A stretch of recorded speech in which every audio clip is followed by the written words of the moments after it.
40 Days with Jesus. දෙවියන් වහන්සේ අපේම දොරකොටට වැඩම කරද්දී උන්වහන්සේව හඳුනා නොගෙන දොර වසා දැමීම තරම් අවාසනාවක් තවත් නැහැ.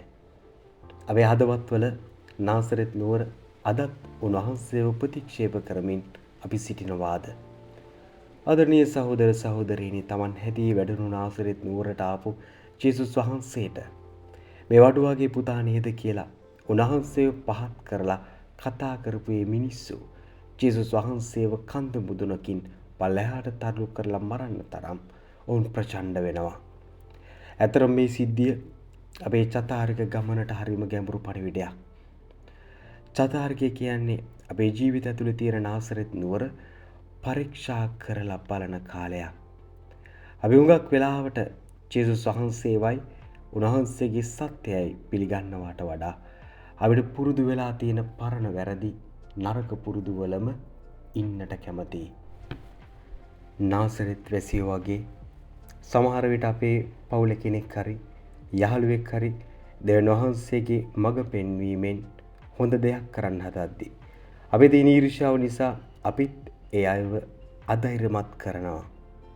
ඒ කියන්නේ අපිත් නොදැනුවත්වම ජේසුස් වහන්සේව අපේ ජීවිතවලින් එළියට තල්ලු කරනවා කියන එකයි. මම දන්නේ එක අම්මා කෙනෙක් හිටියා. එයා තමන්ගේ පවුලේ තියෙන රණ්ඩු දබර ඉවර කරලා හැමෝම සමගි කරන්න ගොඩක් උත්සාහ කරනවා. එයා තමන්ගේ දරුවන්ටයි මහත්තයටයි ආදරෙන් කරුණු කියලා දෙද්දි එයා කලේ ඒ අම්මට hina වෙන එක. ඔයා ඉස්සර වැරදි කරපු කෙනෙක් නේ. දැන් මොකද මේ සාන්තුරයක් වෙන්න හදන්නේ කියලා එයා ඒ අම්මව කොන් කරනවා. ඒ වෙලාවේ ඒ අම්මා ගොඩක් දුක් වෙනවා.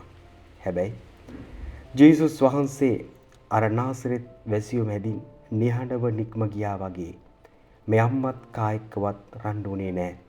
එයා නිහඬව Taman අදහන දෙවියන් වහන්සේ කෙරෙහි විශ්වාසය තියලා Tamanගේ යහපත් ගමන දිගටම අරගෙන යනවා.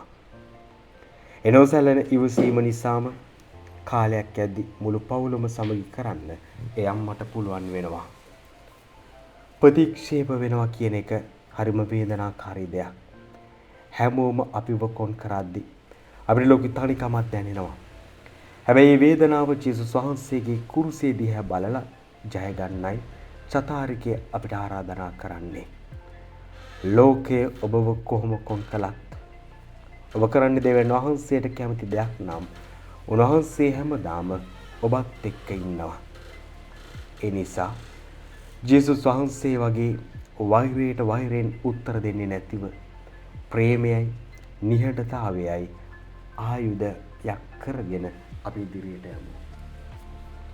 අපිව හෙලා දකින්න එකඳු මුදුන් වලින් අපිව බිමට ඇදලා දාන්න කාටවත් ඉඩ දෙන්නට එපා. මේ මිනිස්සු මැදින් නොසැලී නිහඬව ඉදිරියට යන්න තරම් ශක්තියක් අපි හදාගමු. මොකද අපේ ගමනාන්තේ තීරණය කරන්නේ අපි ප්‍රතික්ෂේප කරන මිනිස්සු නොවේ, අපිව අභිෂේක කරපු දෙවියන් වහන්සේ. ජේසුස්වීටයි.